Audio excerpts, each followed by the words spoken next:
Hello, everybody. I thank you so much for joining me for Reality Wednesdays. Today is, what are we on? We are on February 13th already. The cycles, well, it's all just kind of moving. It seems like it's moving faster and faster all the time. But anyway, here we are. 1 minute we're in December. Now we're in the middle of February. Well, I decided today to maybe speak on the subject, stop being afraid of your own power. And I just thought that it just kind of popped into my head because I think that this is something that happens with pretty much most of us, most people. And people don't really realize that this is what's going on. We've all done it at some point. We've all experienced this without realizing that's what we're doing. But if you are down here on the planet doing any kind of toiling, and toiling, when I say toiling, I don't mean whether you have money or not. Toiling is a whole lot of different things. If we are moving through the aging process and we are dying and all of that, it means that we definitely we're not utilizing our power. So there's a whole lot there in reference to that. Now let's see, what are some of the things I want to get into? It's funny, but maybe about 30 minutes before the show, let me make sure. Okay, that person is muted. Maybe about 30 minutes before the show, I happened to look at the chat on my website because, people message me from time to time. And there was a question that somebody asked and I missed it. I had stepped away from the computer, so I didn't get a chance to respond. But the question was, where do one, I think she was from Sweden, where do one start on this journey? So basically, where does one start on this journey? And I thought, how interesting when we do have to ask that question, where do we begin? That really tells you how far away we've stepped from our abilities and who we are. And understand this, when I'm saying this, again, this is not a judgment or beating up on someone. This is a question I think that many people have because the journey is so vast and there's so many twists and turns and there's so much that you end up experiencing that some people want to ask the question, where do we start? Well, obviously you've already started. The minute you got here, you've been on it. You've started the journey. I think the question probably is, I think maybe what she was trying to pose is, how on earth do I see myself out of this maze? What appears to be a maze? How do I see myself out of this? Because I am just tired of going in a circle. And that's what that question said to me. Now, we do fear our own power because what? There's a lot of doubt. We doubt ourselves. Personal trust is met with conditions. However, external trust is much easier to accept. That's true. Why? Because we really are programmed for that.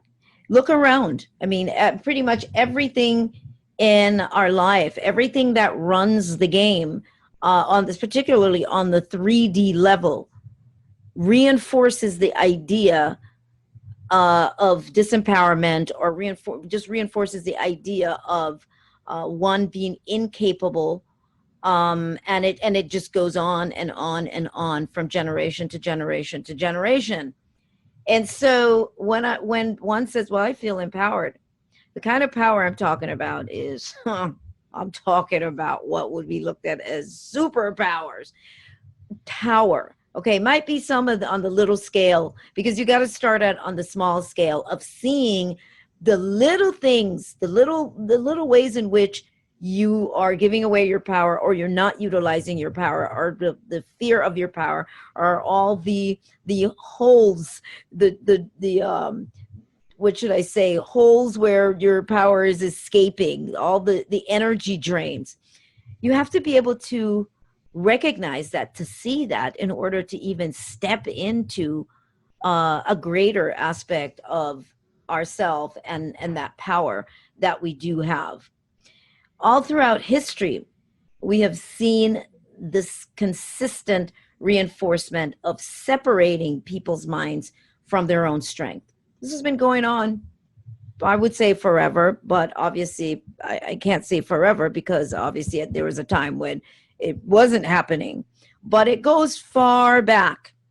And why do we know that it goes far back? It goes far back because if we look at the idea of the human experience, coming here to have the human experience, it did require that. It required that relinquishment, or the illusion, I should say, of having no power or having limited power. It's something that obviously had to be done in order to have experiences that are the complete opposite of if one were completely in your own power, or aware of your own power, or able to utilize your own profound power. If you were able to do that from the get-go, we would not have, the experiment would not have worked, in the sense of coming here and gathering information, gathering data from the experiments or the experiences of being a human being. And these are things that I find it very important that we keep this in mind. If we don't keep that in mind, what happens is our minds run away with us, and we are frustrated, and we are fed up with the game, and we feel like, we feel trapped and caught, and we feel as if there is no way out.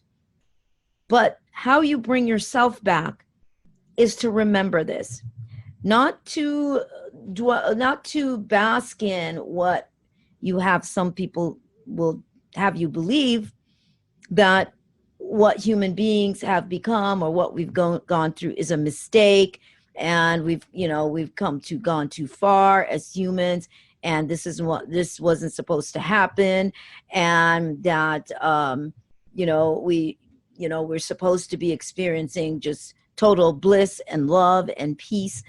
That would be very one-sided, very boring. It was absolutely necessary to come here and do this entire thing. And as many times as I've said this, I've said it a lot of times, but when I say it in connection with stop being afraid of your own power, it takes on new meaning. It takes on different levels of meaning. Maybe for each person, maybe it might unlock a realization, so you stop beating yourself up. But to realize, like I said in an article I did the other day, and in a workshop that I did, is that life is a project. Life is a project. When I said simple, how do you steps to launch your projects and ideas, a lot of people automatically assume that projects and ideas were things that they were going to do as an entrepreneur, because we're so narrow in our realization. Don't you realize that the being human in itself is a project? It is an experience. It is something you come here and you do. You do it to the best of your abilities, regardless of what the experience has been. You come here and you have that experience. Your character version, your 3D version of yourself, your automated version of yourself has this particular experience. Now, the trick here is getting aligned with that more expansive aspect of yourself. Obviously, this is where you're going back into your power. But how can you own that power when we are programmed to be afraid of everything, including ourselves, and feel as if we have no control over anything, and everything, we are at the mercy then of an external existence. This is how we feel, that we're at the mercy of an external existence and external forces. We're at the mercy of external forces. And so this has gone on and on and on. Yes. And so you see why it becomes so challenging. When you look at even poverty, going back, from what we know of history, could be thousands of years.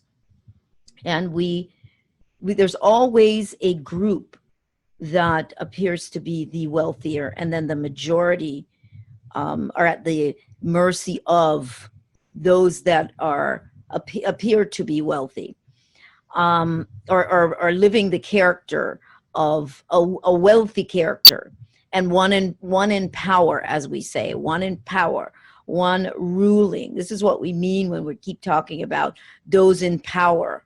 We're saying that they're in power, but we're not. That's really what we're saying. You listen to the language of this.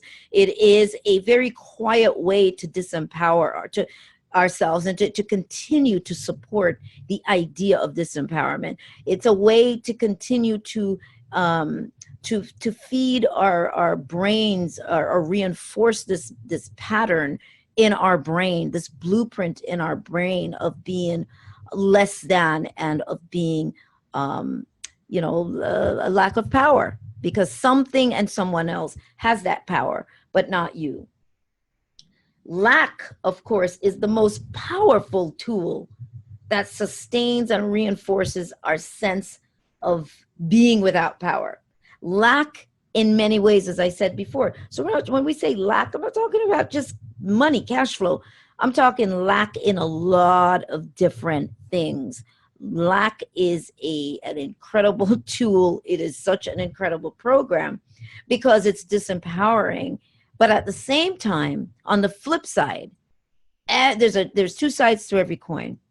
And on the flip side, when we understand this, when we bring back this realization that I'm speaking of, you actually can use this to move yourself back out of this space. Basically, you are reminding yourself. Basically, you're what? You're giving yourself permission. You're giving that power permission to return.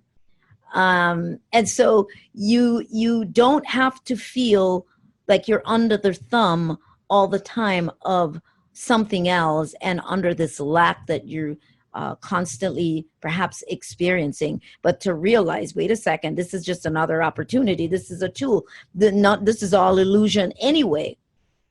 How am I buying into this? And I just put up a video actually yesterday. What is the video? It's the video that says that you are, it's about how you create the laws in your reality, basically, how you are creating these laws in your reality. And so when you are able to step back and you start looking at, again, the laws that you've created in your own personal reality, you will see that you created those laws as a way to continue to subdue that power that you have.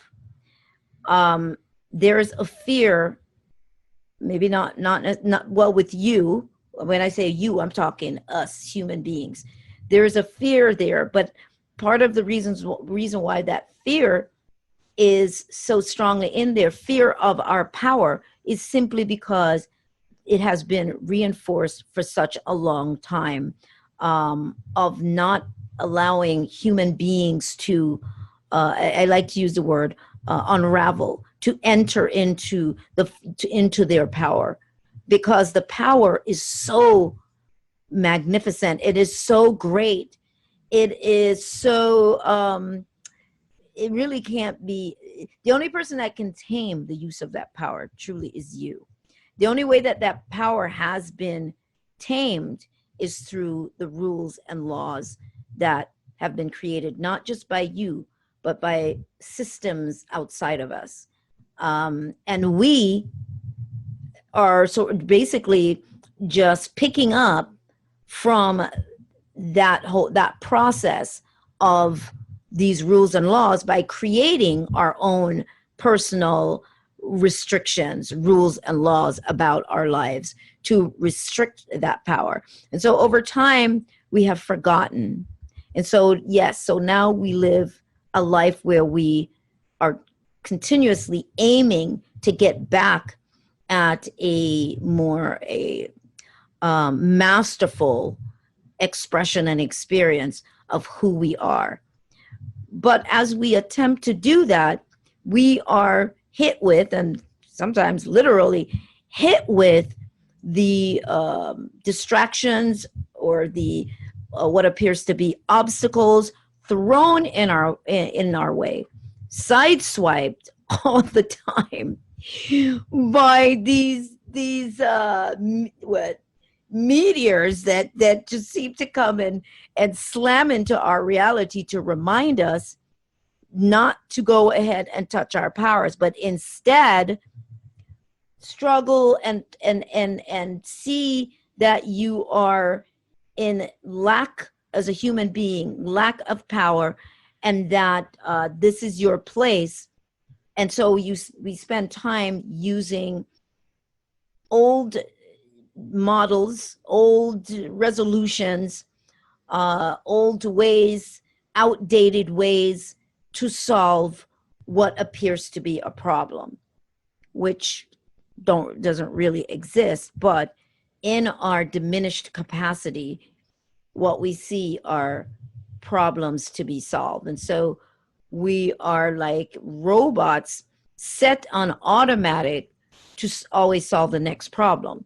Now, the problems are those of third dimension, the third dimensional type of problems, third dimensional stuff that just keeps you distracted and using up your own resources, your own limited power to support this repetition of this experience. Again, I remind everybody that your entire reality is plugged into you. You are the charger. You are the power plant. And so everything about your life is receiving its power, its charge from you. It's all plugged into you. So if we are kept distracted and we are kept in hypnotic type behaviors and belief systems and just very limiting concepts about reality, limiting concepts about human potential, well, you can clearly see how we're not turned on and how ultimately we just fade away. We just expire. You continuously keep putting the pieces together of this puzzle. If you continue to do that, you will step back and see, how does my life actually model what Sonia is talking about? It's like you suddenly wipe the hypnosis from your eyes, the sleep from your eyes, and you start looking, you start seeing how your life is supporting this model, this prescribed way of living life, this prescribed operation of human existence. And you see that all you've been doing is following a blueprint, a limiting blueprint that has been passed on and on and on and continue to be reinforced and passed on. Now, I interviewed Kalindi on Monday, and I love that he brought in this reminder again, because it's so true. And he was talking about the pyramids. Of course, we have it that, the mystery is who built the pyramids. Who built the pyramids? And so, people would like to think that these are outside intelligence, other world intelligence that came and built the pyramids, or maybe directed humans to build the pyramids. But what is fascinating, according to the conversation he and I were having, is the fact that it was very, very possible, and more than likely, yes, that humans were able to do this. Here, I'm bringing this up because I'm trying to show you the depth of this kind of programming, how subtle it is. So we all have had this information floating around throughout the time that we've been here on the planet, and before we got here, our parents and whatever all these other generations, that it couldn't be. Now, unless you were there at that particular time, then you would not have had that perception.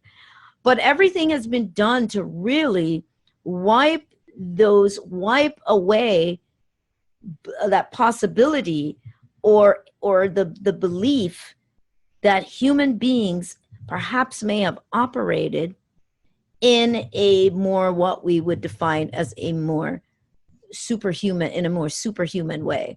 Now that usually sounds like we're talking, Marvel Comics or something. Well, that's where they got it from.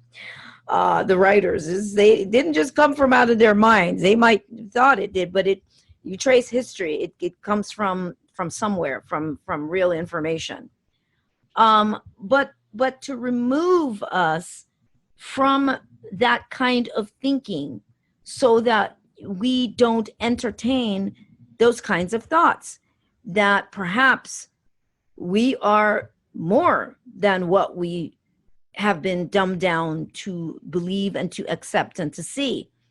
Because the brain, of course, is just operating in a very limited field, based on, of course, the blueprint, and the blueprint is, of course, based on the perception and what we can accept as a possibility. So we see this domino effect, this incredible, what should I say? Well, the only thing I can think of right now is this domino effect as to how everything affects the next thing, how it all just is this big, endless quilt of what has actually gone on here, the efforts that have been made to ensure that human beings, at least the majority of human beings, so make no mistake, there are human beings who have figured this out and don't operate in this lesser capacity. Of course, that is not something that is entertained either. However, we're in a time where there is no choice per se in it coming up, and those who understand it and those who are open are seeing the triggers that are being put out by writers and so on, and all the information.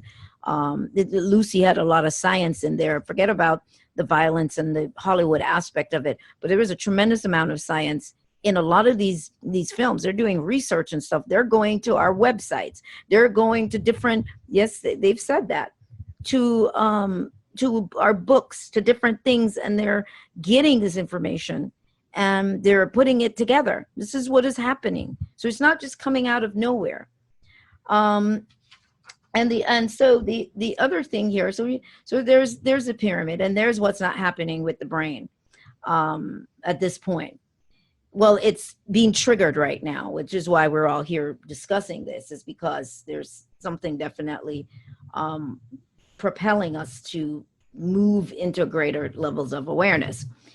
The other thing is that, let's see. Oh, okay. Yeah, I made a couple notes here because I wanted to go over a couple things, but the idea of, the 10 Commandments. Okay, so whether you're religious or not, think about it.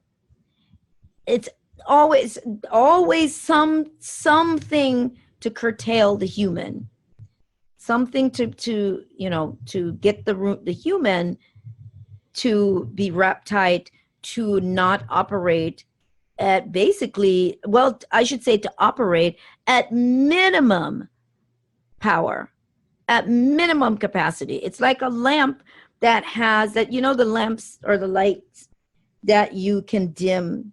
You can turn them up really bright or you can dim them. Well, that's what's happened. We've been dimmed. So we're on dim. And we are turning that up on our own. We're turning the light up.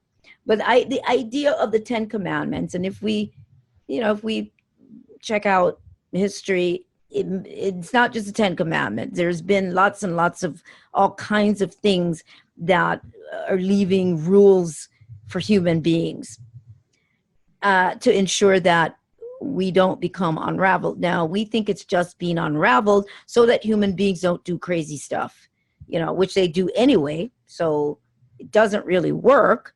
Some of us, yes, there's some that are wrapped tight enough where we're not unraveling and doing crazy things. But at the same time, we hear things like there's a thin line between love and hate.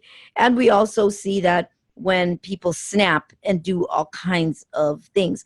And I think some of that happens because we have been on lockdown and so unfamiliar with ourselves that I think there are times when we just unravel. And I've talked about this before with some of the people that we see on the street that, we say they've lost their minds and they've lost touch with reality. There's a whole lot going on there in terms of the brain and in terms of what we don't understand, what our scientists are still trying to understand, and our medical establishment in terms of how the brain works and what it has access to, which is everything, and how to better assist these people who, which I love laughing about this. I have often said, who's dropped their program and broke it. Their program, their standard program, their standard operating system, or their standard program that we all have and we're all wired to, and that's what we're supposed to be running, is that program. Well, when people lose their minds supposedly like that, their program is broken. If you look at it that way, it becomes something very different. And I joke about this stuff, but I think that it can bring such clarity to see what you're dealing with. You think that you are this ideal model person in society, and you're trying to operate based on what defines a really nice person in this life, in our society, and an educated person in our society. And all of these constructs, as civilized person, you use your knife and fork. You don't eat with your feet and your fingers. You don't reach down and just eat from the plate, while we're using a plate too.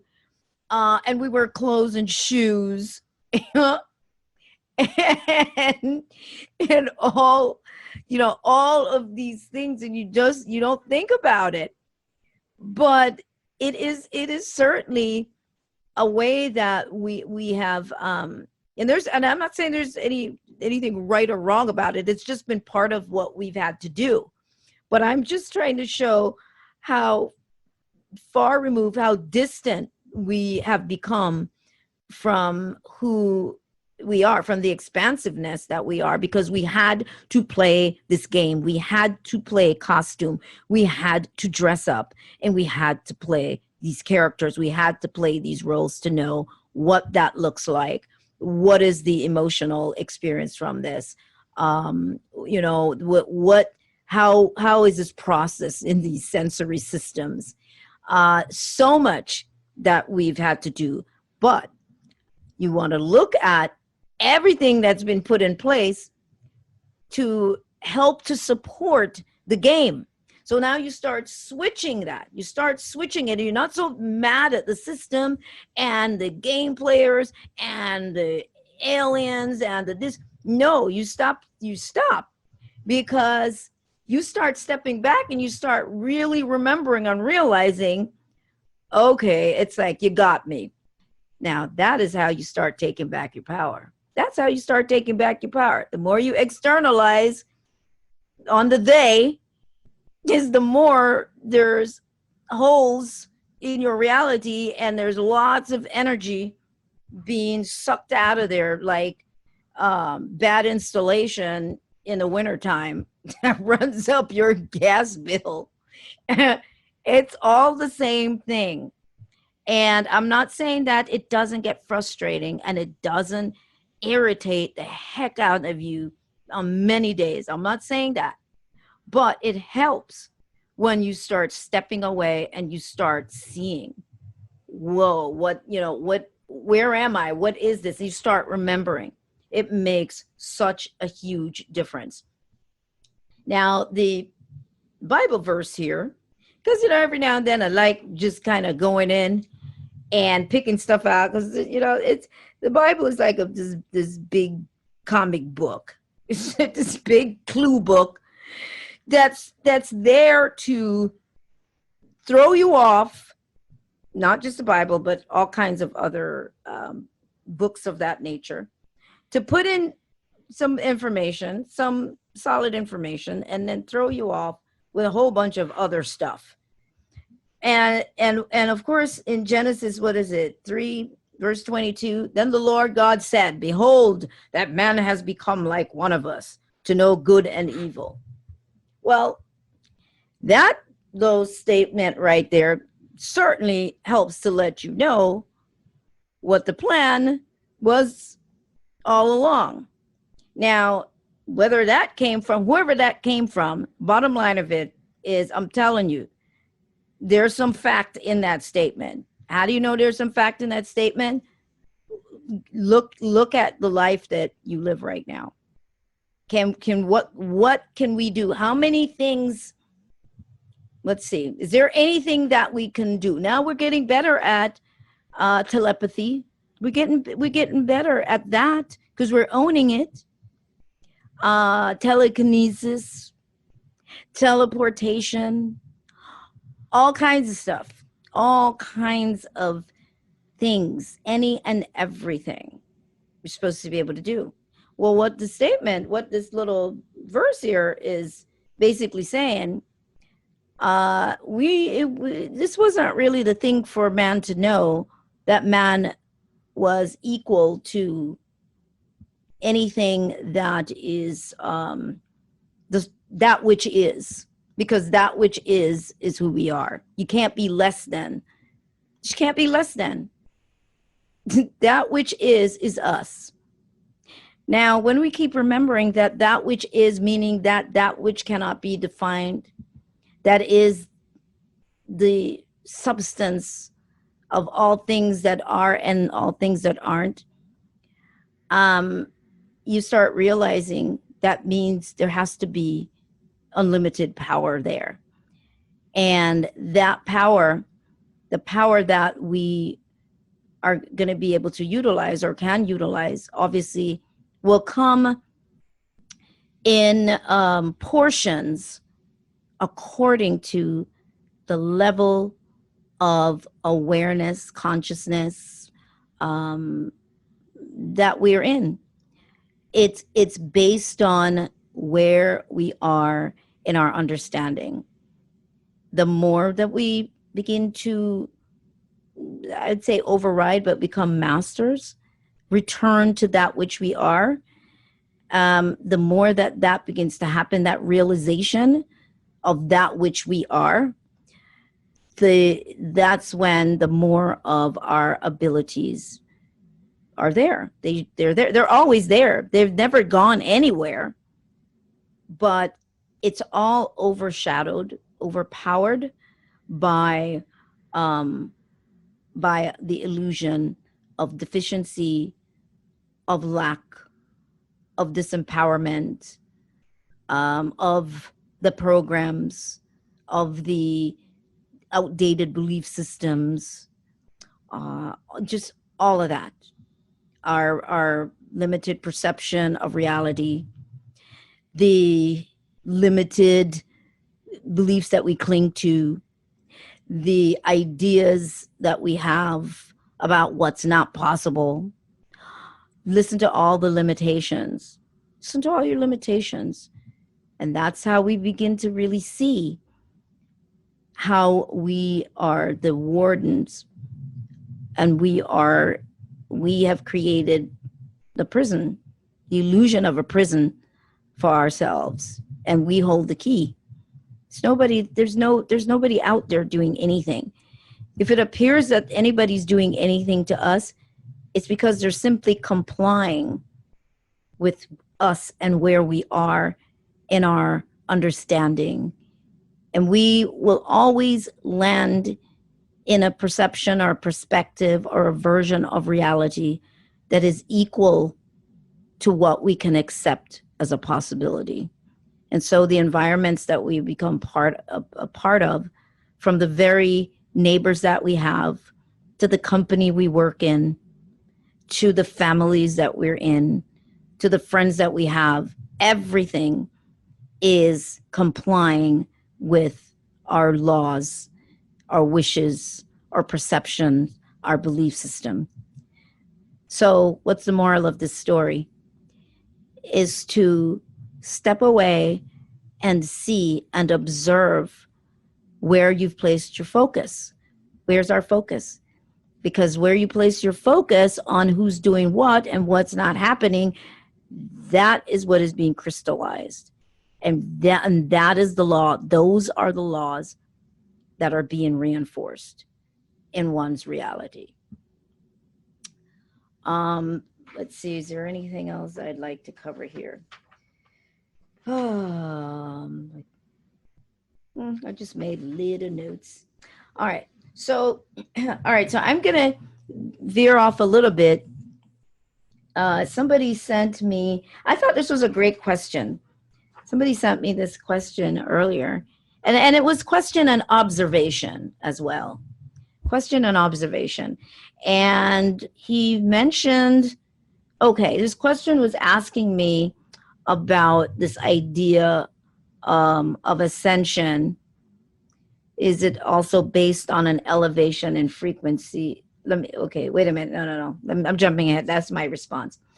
What was it? Oh gosh, I thought I copied the question. Anyway, bottom line of it, he was making a comparison between this idea, all these people running around about ascension, and the third and the fourth and the fifth, we're going to all these different levels, and technology today, when we're talking about 5G, 3G, 4G, 5G, is there any correlation between the two? And I thought it was a really great question, because I told him quite honestly, I said, you know what? I hadn't even really truly paid attention. There's so much stuff to pay attention to. I hadn't really paid attention. But the fact of the matter is that everything sort of, in a way, does move. Is symbolic of the other. Yes, there is such a thing as moving into greater levels of awareness, as I was mentioning before. Yes, which does say that if we're moving into greater levels of awareness and we're shifting our consciousness based on all the things that I've said before, not based on some woo-woo thing. I'm talking scientifically. It's going to begin to shift one's vibration, the frequency at which one operates. And that includes brainwave, which then does move one into environments that look similar, but maybe vibrating on a more expansive level. I don't like better or lower or higher from that standpoint, because we like positive and negative, dark and light, good and bad. That's not what I'm talking about. I'm only talking about frequency. That's what I'm talking about, that from that scientific standpoint. But there's so much woo-woo around that whole idea of ascension. And God, he had mentioned even people talking about ascension sickness. And yeah, well, it probably is ascension sickness. Yeah, ascension madness. We just love to take everything and put it somewhere in this mystical space, because it's so much more fun. And that's really great if that's what you want. But I like to see things. I like to step back and see what's going, how does this really work? And when you step back and you see, you get it. You understand why this whole thing is electromagnetic. Everything is some sort of um, measures some sort of frequency until we obviously we move off the charts, and then it becomes immeasurable. We start moving way beyond 0 point field, but everything is moves in this measurable capacity as far as frequency.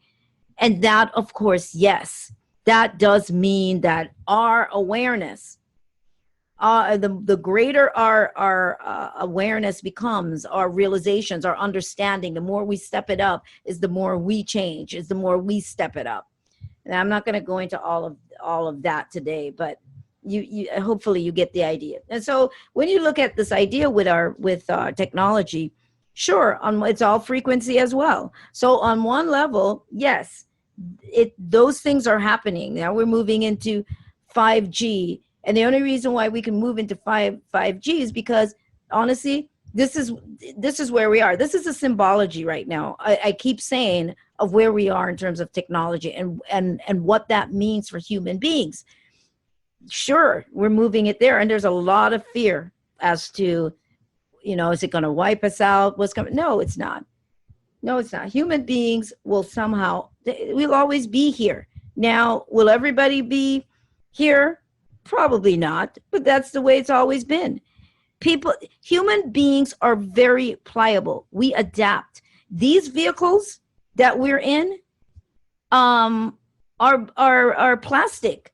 They are pliable, but they are pliable most often, yes, according to the consciousness, the level of consciousness that is operating that vehicle. You need to make that distinction between that which you are, which is really not housed in your body, and what your body is. So when people are saying it's going to wipe us out, I'm always like, who's it going to wipe out?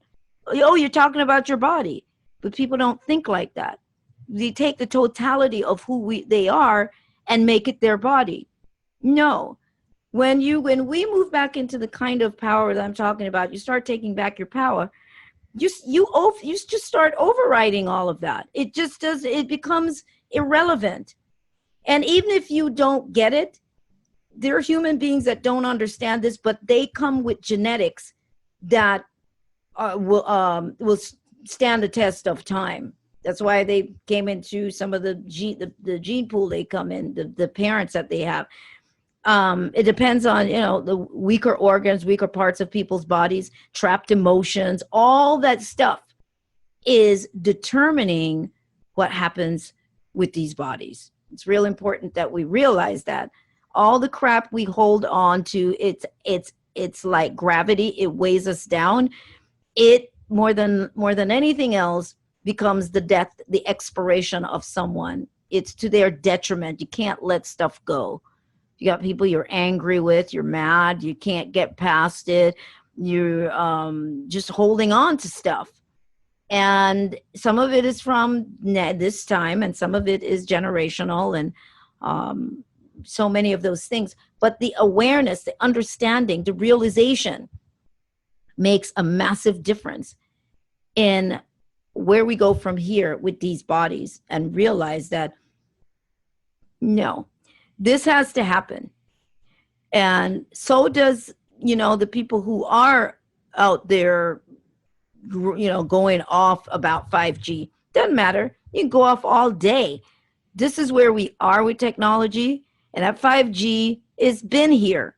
You just think it got here. No, it's been here. It's been here. And it will keep stepping up like that. And guess what? People who are here, you're here in 50 years, it'll be a whole other level of frequency that you right now, when I say you, I'm just talking in general, would freak out at the thought of that kind of electromagnetic force that they would be talking about. But guess what?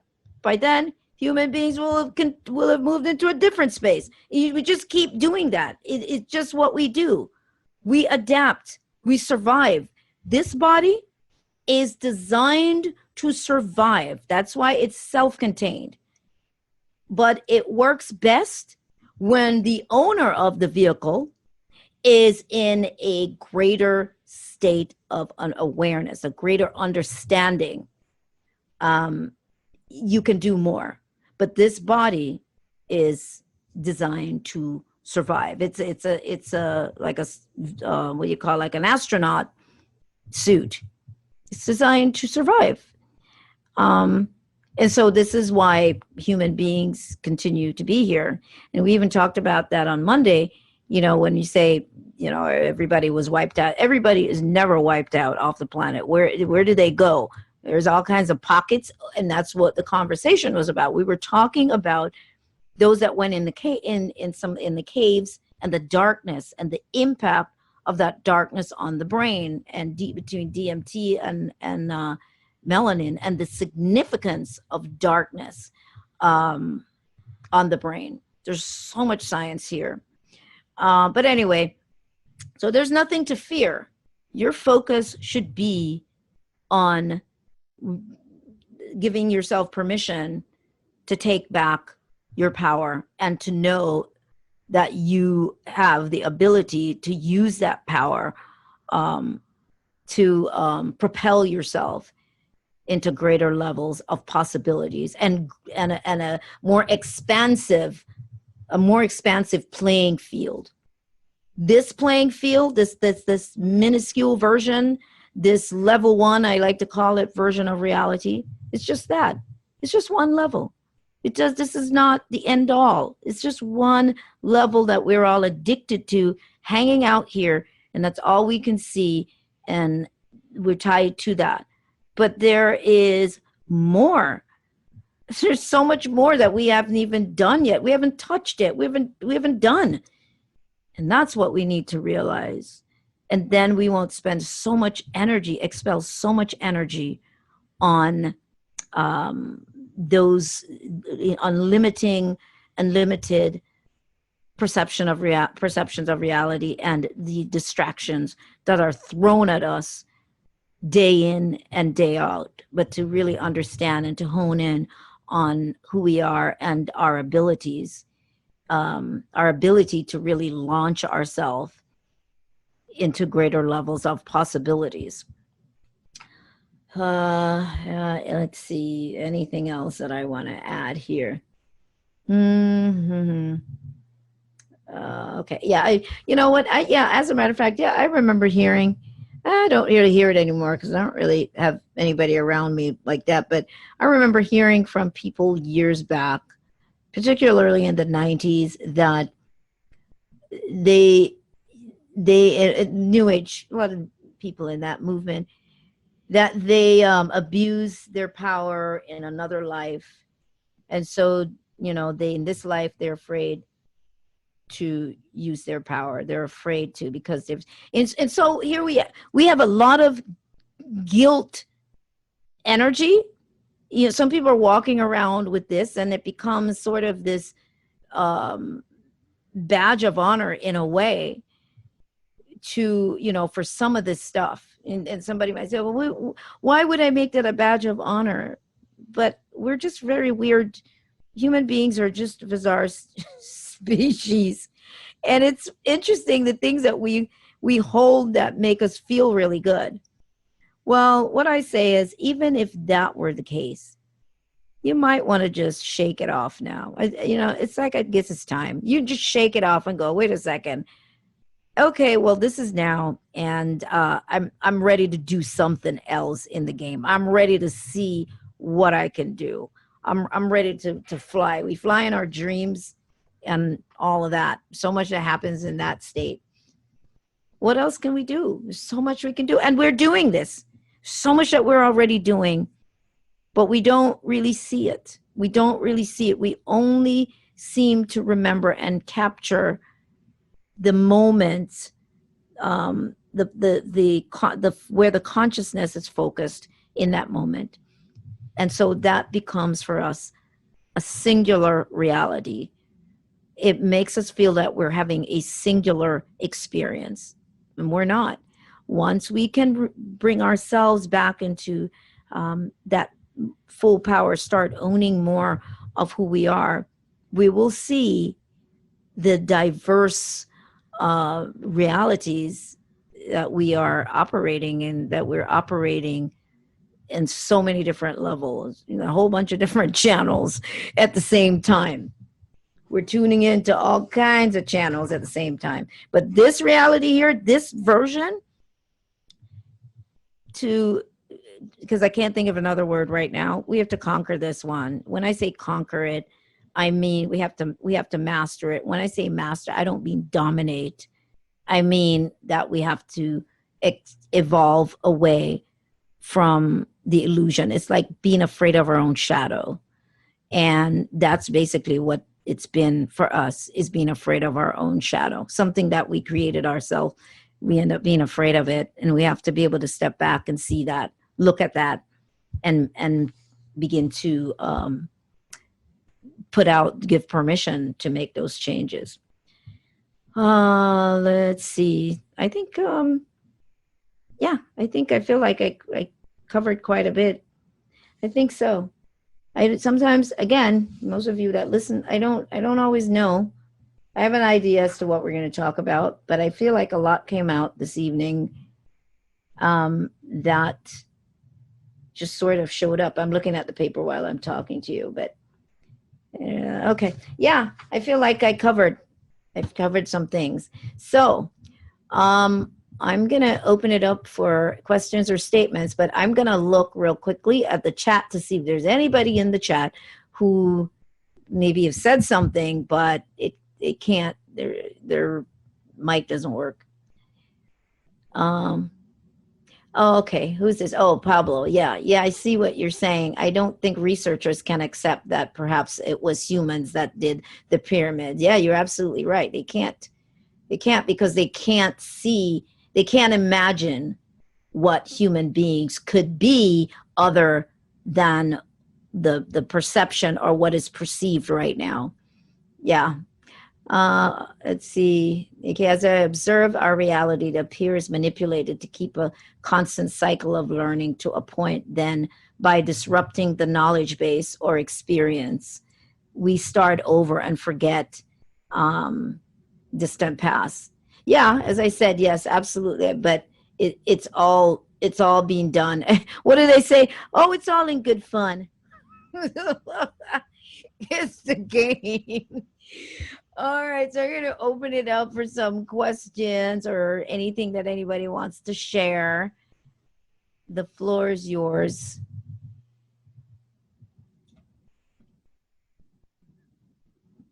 Oops, new message. Let's see, anybody wants to jump in? Let me see. Okay, nobody's jumping in. I see. Oh, is that Dawn? Looks like a Dawn. I don't know what happened. Hi, Sonia. I was actually just going to write something, but can you hear me? Yes, but you know what? I think you're sharing. You must be sharing. Are you sharing your screen? I think so. Yeah, you're sharing your screen. I was like, what just happened? Okay. I'm new to this, so I apologize for that. I was listening. I came in late, but I also just recently discovered your show on KPFK maybe within the last month, and I've been a long time listener, and I can't believe I missed when your show began, but I absolutely love it because of everything you're talking about, and it's a first on KPFK. So this, which is in line, this conversation, which is in line with all of that, I'm really resonating with because I need to hear everything you're saying. So thank you. Oh, thank you. Thank you. Yeah, I think it might be a little different on KPFK, especially 1 o'clock on a Monday. Oh my gosh. Yeah, I've heard that from people, but I think people want to hear this. And nobody's really, talking about it. So that's what I'm going to do. So thank you, Dawn. All right. So now you have to figure out, let's see, how do we get you to go away? Oh, here I think. Oh, there you are. Okay. All right. Thanks, Dawn. All right. Anybody else? And Dawn, you definitely want to listen to the whole thing because it's a pretty full talk this time. So you want to hear the replay. I'll put it up either tonight or in the morning. Okay. All right. All right. Hey, Sonia? Yes. Hi. Am I too loud or not loud enough? Or No, you're good. You're just fine, Okay. Randy. Mm-hmm. Yeah, it's Randy. I've kind of been on vacation, I guess, because I realized that for decades I've been intellectually hammering at this, and you can't go there. It helps. It does help. It gets you to a point, but at one point you kind of got to leave your brain behind and really attack this identity stuff. And it's so amazing looking at all the stuff in the chat, because somebody said something about time, and that's a big one. When you really do get it, you realize there is no such thing. Yes. It's always an eternal now, and it's your perspective. Mm-hmm. It's your perspective with your power and your rules, like you posted that video the other day. It's your own self rules that's creating all of it. And then somebody else down at the bottom of the chat there said identity, identity consciousness. And it's funny because we are the best deceivers of ourselves. You've said that many times, actually. We just sort of skim the surface of things. And there was, I think, one webinar we were involved in, and I said that I could have actually been one of those high school shooters because of my past. Mm-hmm. And bringing that up because that's something that I never really examined. I never really took a good, hard look at all of the events, all the feelings. And recently, I actually did it in a way that I remembered every single incident that I went through. And that one lasted about a half an hour. That one lasted maybe an hour. And I did the math. I collected every incident into, I think it was maybe a total of 800 hours. Maybe 5,000 hours, something like that. And I'm over 50 now. So I have been alive for over 450,000 hours or minutes or something like that. But anyway, coming to that point is that I looked at that back then, and looking at the whole sum total of it right now, I let 2% of my experience dominate the other 98%. It was what I was. It was what I was about. This is Randy against the world and all that sort of stuff for decades. I've been trapped in this little identity that was so much me, that had nothing to do with our true identity, which you touched on tonight. And I think that's really important, because if you really, really, really come right down the rabbit hole to what am I, down to the molecules, down to the something, down to this and that, there is a substance. There is. You can feel it. You can sense it. It's in the room with you right now. Mm-hmm. It is you. You cannot escape it. There's nowhere you can go to get away from it. It's you. But I'd rather hold on to my 2 little rotten percent and bitch for the rest of my life, however short that's going to be. and there's my power right there. Anyway, I just thought that was so cool. Yeah, no, I like that. That's true, though. That's basically what it is. That's what we do. Like the boss that we hate or whatever, like we're holding on to this tiny little moment in life, and we just missed something. We haven't even got a clue. Right. Like you just missed the magic of what just happened to the left of you or the right of you, but you're so focused on this tiny little moment. Yeah, it's crazy, but yeah, and people will stone you to hold on to it too. Yeah, it's funny. Like I want to hold on to that. No, that's just too much of looking at myself and seeing all of this. It's more work. I think people, it is like more work to go to really dive off into self. That's how some people feel anyway, but you go back with the familiar. We're not used to it. And we're not used to that whole rabbit hole thing too. Like it is work just to get the concept of how to do that, like to follow these thoughts down the rabbit hole and these moments. And even a lot of what you said tonight, I was listening, I was thinking, wow, like you could write a whole encyclopedia on that if you really listened. Yeah, there was a lot. You're absolutely right. I mean, I'm hearing myself speak, and it was all just coming out of my mouth, Yeah. which is why, yes, Yeah. I don't really do PowerPoints and write a lot of stuff down anymore, simply because it all just kind of comes out of my mouth anyway. But there was so much. If we were to listen to that again several times, you'll find, and I've heard people say this, and even for myself, you listen to it several times, you will hear something completely different, as if you've never listened before. And it's really just your own self opening up and showing you, for you personally, for the individual aspects that we are ready to see, and things that we need to access in order to make these shifts for in our own personal reality. Yeah. Yeah. All Thanks. right. Anyway, I'm gonna just Thank you have fun. so much, Randy. Thank you. All right, I'm gonna read over here, just because. Let me see. There was some great stuff that was said, but I was trying to see. Let's see. Okay, so as I observe, okay. Oh, okay. I read that one. Let's see. Okay, Pablo did talk about time is a big factor. Everything takes time to achieve a limitation. With that said, then it's possible to morph one's family once we crack the laws we carry in our minds. Absolutely. Absolutely. This is all about morphing. That's all we're doing. We just morph into, from one experience to the next, from one form to the next, physically too, physically as well. Lisa's laughing. Ascension, sickness. We're adaptable. Okay. Miles, perhaps. Ascension equal accelerated evolution. Hypnosis. Okay. All right. Yes, it is. Audrey, a most interesting adventure. Anderson, aka Anderson, I am intrigued by the way you focus on the positive movement forward with technology. I tend to feel it is somewhat sinister. Absolutely. Yes, because it is.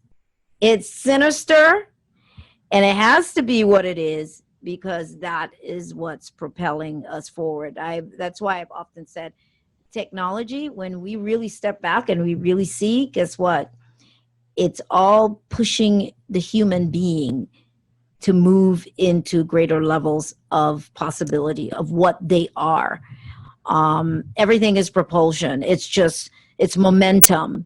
And it just depends on how we look at it. We can spend the energy basking in how horrible it is and what they're doing to us. And then you can see all the energy drained from you doing that. As opposed to seeing, guess what? It is inevitable that in this reality, and in all versions of reality, nothing stays the same. And everything will always move to a next level. And this is simply a next level. That's all. And now, with that said, just as those things are moving, then it's time for you, perhaps for us, those who are in that sense, that state of awareness, and ready to begin to unlock ourselves, to begin to be reintroduced to our master self. That's what this is about. So you can look at it as momentum, but nothing to be feared. Nothing to be feared. You're master over all of that. Frequency of 5G is minuscule in comparison to what you are. Okay. So let's see who else. One more. Miles, I agree, Sonia. Some of us, not me, do retain some shortcomings and or setbacks as part of our identity consciousness. So you say, can that be defined? Yeah, the identity stuff we did talk about. Let's see. Anything else here? Oh, hello. Can you speak on what it feels like as your internal laws are shifting, in terms of feeling like you are embarking on this journey alone? Last month you spoke on crossing the bridge and how that can feel like a dark place. I was wondering if you could elaborate on how the laws that contract our reality can feel like as they shift? Well, quite honestly, you will know. I mean, quite honestly, when I say you will know, first of all, you're identifying what your perception of a law is, something that you've discovered that you have created a pattern around, a belief system, a statement that you make all the time, a thought process. You will know. And then you go, oh, wait a second. I've been doing that for a while. Oh, I have made that law for the last 20 years, 30 years. That has been my belief system. Now, what are you going to do? Now that you know, you're going to consciously begin to shift that. You're going to consciously step away from that thought or that belief system, and you're going to do probably the exact opposite of that. If nothing else, you're going to observe it, but you're not going to go in and engage in that belief anymore, in that behavior anymore. And you're going to feel perhaps being challenged. So you're going to feel that. It's going to be a little bit challenging, because why is that? Because we are habitual creatures. We're creatures of habit. And that was an old pattern, just like they say how long it might take to change a habit. What you are doing when you're changing a law is you're changing a habit. You're changing a way of behaving. You're changing a way of operating. And your brain will want to loop back to the old behavior, the old law, because it has been there for such a long time. And it's up to you to ensure that you don't revert back. So when I say you will know, because you're going to be conscious of when that law shows up and decide that that's not the law we're working with anymore. And if you stick with it long enough, like any habit, ultimately it will go away. And the new program, because you're always going to end up with a new program. It's not you. It's the sensory system. It's the brain. It's the interface system, the brain. It has to have a program. It has to have a map to operate by. The trick here is to keep it moving, to always evolve what those programs are. You're constantly stretching the envelope, pushing the envelope rather. And so you're creating a new normal. That's what you're doing. So you will know. And over time, you suddenly realize, whoa, I don't do that anymore. Just look back at 5 years ago. There's things that you probably used to do, maybe yesterday, last week, whatever. And then you suddenly realize, I don't do that anymore. So you will know. All right. I hope that answers your question. All right. Is there someone else? I think someone else has would like to say something else? Okay. Oops. Oh, was that someone? I heard something. Okay. All right. So what's going to happen if nobody has anything else that they want to add? Because I know that this can be a lot of information.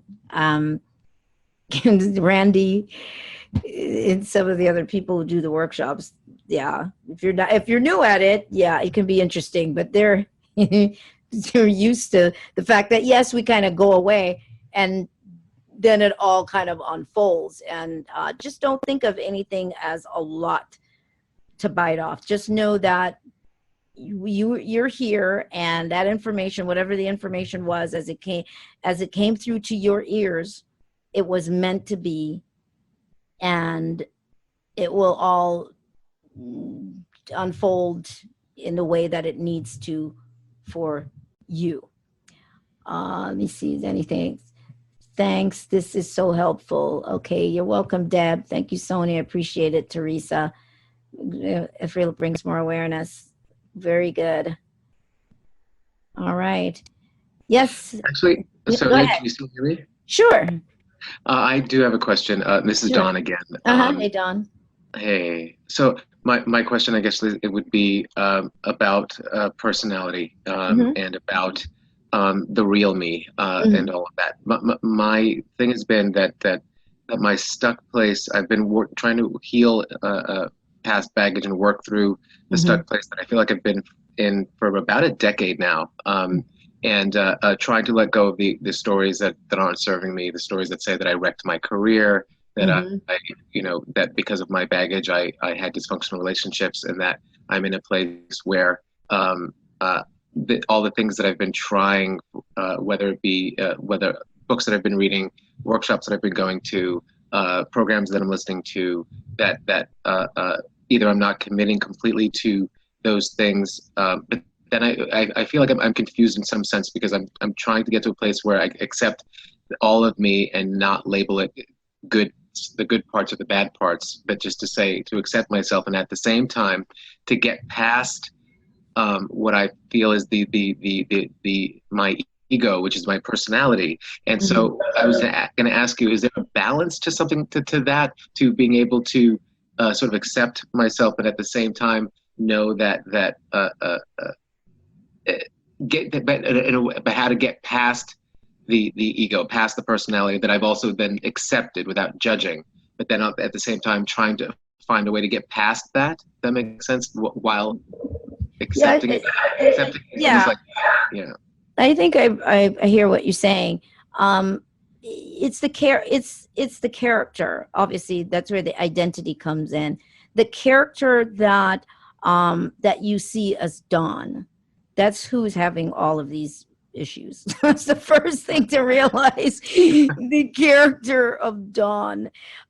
We are all performing, and this is what makes it so challenging for us, is because the roles that we've been playing they become believable to us, and we become very invested in them. So that's the first thing, to really step away and go, okay, what is this character that I have created that I call Dawn, and the stories that have been attached to Dawn, and what is it, and write this stuff down, and what do I think is still running Dawn, running the character Dawn. And also to realize that everything that you've done is coming to acceptance with that.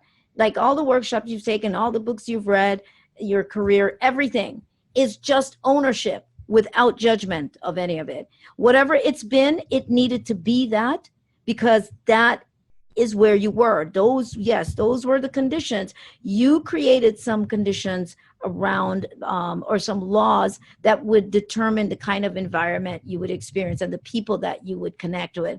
And in order to make that happen, somehow it impacted your career. Your career became one other thing. And you have to forgive yourself, because there's a lot of guilt with the character. There's a lot of guilt and feeling almost want to punish yourself for not having done more. And so you have to be able to sit with that. I mean, we could go into that for a while, but you have to sit with that and be truthful to yourself about what does that really look like from you? What is this more that I'm talking about that I could have done? I think there's some truths in there that you have to look at. There's some things that you probably weren't going to be willing to do. Maybe you don't know that on the conscious level, but there's a part of you that also knows. And so it created some restrictions as well around the choices that you ended up making. Now, can you get past that?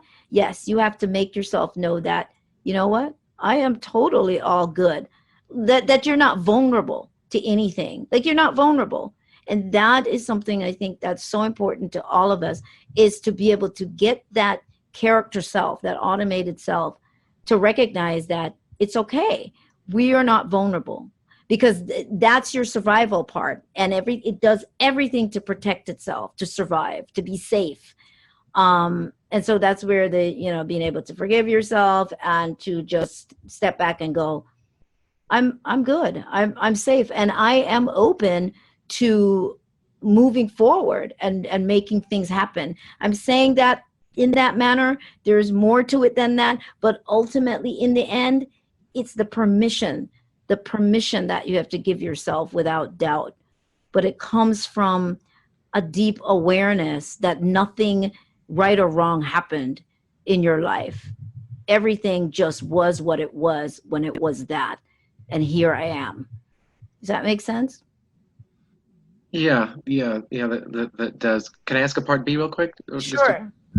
The part being that I've there's certain things that I've discovered through, for example, studying astrology, or through even, for example, the Briggs-Myers personality test and all of that, and realizing that, again, those things don't dictate who I am, but they've given me just another aspect of the personality that I sort of have been formed, because I realize that a lot of the things that I am, I'm realizing now, oh, it's not just me. I mean, that's what I've been saying a lot, for example, even in a lot of this discovery through astrology, or through understanding the Briggs-Myers test and all of that there are certain things that have been created in my personality that have nothing to do with me.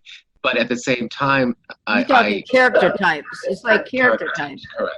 Yes, yeah, more character types, basically. But so there's a part of me that wants to basically, as you said, have what I call a ground zero truth moments with myself, which is why looking at my vision board, I feel like I've been almost deluding myself or creating more illusions, because what may be on my vision board may be things that have been coming from my character and not from the real me. If that No, makes I sense. can pretty much tell you that. I can pretty much tell you that. A lot of times, most people, I just had this conversation too yesterday with someone else, but a lot of these people who are creating their vision boards, not saying there's anything right or wrong about vision boards, but the character needs, there's things that the character needs, and you think that's what you want. Oh, I want this big house. Not that there's anything wrong with right or wrong about having a big house, but is always this underlying belief that's there, this underlying belief about the character, about who you are, and that tends to pull you towards whatever it is that you're putting on this vision board. You have to really step back and see, why do I even want this? And a lot of times we don't dig deep enough to go, why do I even want this? So I'm putting this on my vision board, but why? And it's not that I'm not saying that you're gonna not want it, but you need to see, is this coming from my authentic self, or is this just another survival ploy that my character has put in place? And I think that's some of what you're trying to decipher. Yes. And the how of it. Yeah. Now, that takes some sitting and talking about more. But no, you're on the right track in the sense of even recognizing, okay, well, is this the character, or is this more of this authentic self? Well, who's the character? You need to sit and flesh that out. Who is this character called Dawn? And you need to just go ahead and dump. When I say dump from your mind at this point, everything else that constructs this character, like, okay, I know from astrology, and I understand that, I get that. But since you are moving forward, you need to now just let it all go. So you don't have to adhere to anything. It doesn't have to be an escape. It doesn't have to be, well, it's not me. That has nothing to do with me. The character just came in with that. No excuses. Things are what they are and have been that for a reason. And you don't have to make excuses about it. It's just seeing what the character is and what you would like the character to be. You have to rewrite a script for your character, and we've done that in other workshops. You have to rewrite the script. What is the ideal situation? What would that feel like for me? You need to feel this ideal life that you want. You need to feel that. And so, yes, you will then see, and you will see if it's attached to any social constructs and expectations. You need to be able to see that in order to free yourself, so that indeed you can have some of those things, and they haven't happened for you because of what's attached to the desire. I hope that makes sense. Yes, yes, it does. And actually, the writing everything out, looking at my vision board and analyzing is a great exercise to do, and I'm definitely going to do that. Actually, probably tonight. So thank you for suggesting that. All right, sounds good. Thanks, Don. Thanks. All right. Well, all right. I guess that's it. I think that's it. There's somebody. Sonia. Yes. Who must be? Who is This this? is Audrey. And I did have a question. Hi, Audrey. Yes. Mm-hmm. What a wonderful topic, first of all.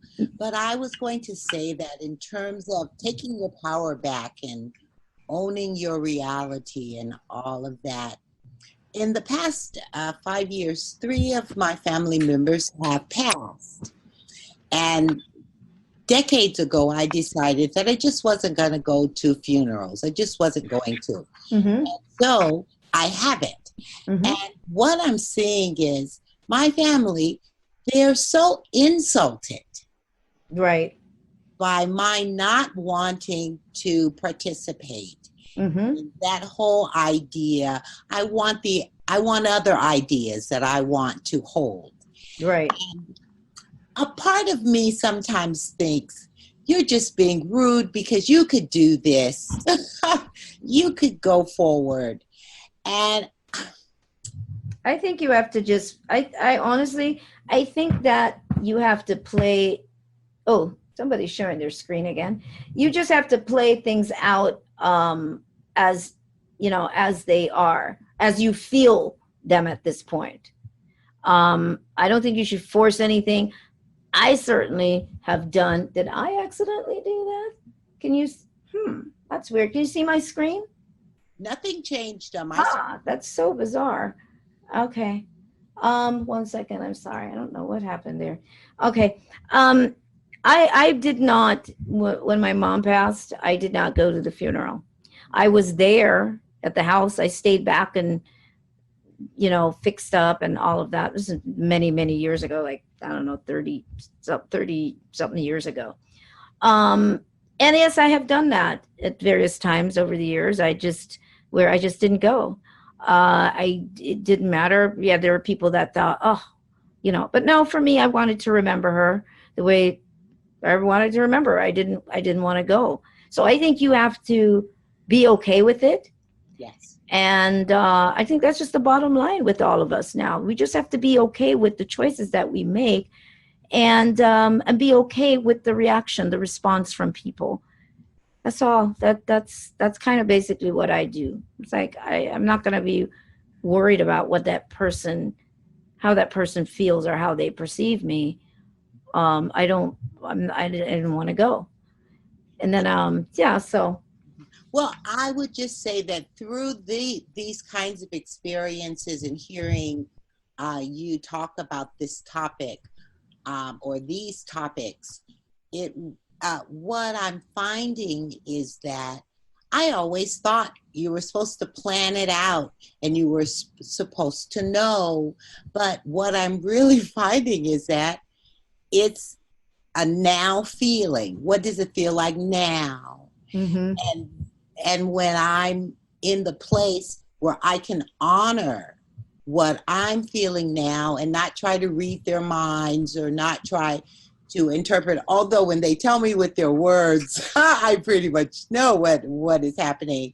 But for my internal balance and what feels like my power, although I didn't even know it existed, so to have it kind of, waft over me in these ways, because it wasn't what I was searching for, but here I am. Mm-hmm. Mm-hmm. So. Yeah, no, it's profound, but this is all part of, owning our power once again is to be okay and know that that's all it is. The people are people and they're operating by their programs, and their programs say that you should do this whether you feel like it or not, that it's rude, so they're running by the standard programs as well.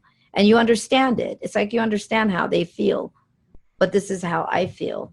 And this is what I'm going to run with. And we just have to learn to be okay with the outcome. Yeah. Yeah. I had just wanted to say that keep up the good work and happy February. Oh, thank you so much, Audrey. You have a great rest of the month as well. All right. Take care. All right. All right. Good people. All right. That's it. If you have a topic you want me to talk about, you can always email me and we'll go from there. Enjoy. Oh, and LA people, I'm doing another workshop in LA, but that's in April, Saturday, April 13th. I think I just put the information out. I'm going to do more live workshops in Los Angeles, and then I'm going to be in a few places, Seattle and Berkeley, I think in June and July, and a few conferences. Yeah, I'm actually speaking at Contact in the Desert. I'm not really talking about UFOs, but I'm speaking there, and it'll all be posted.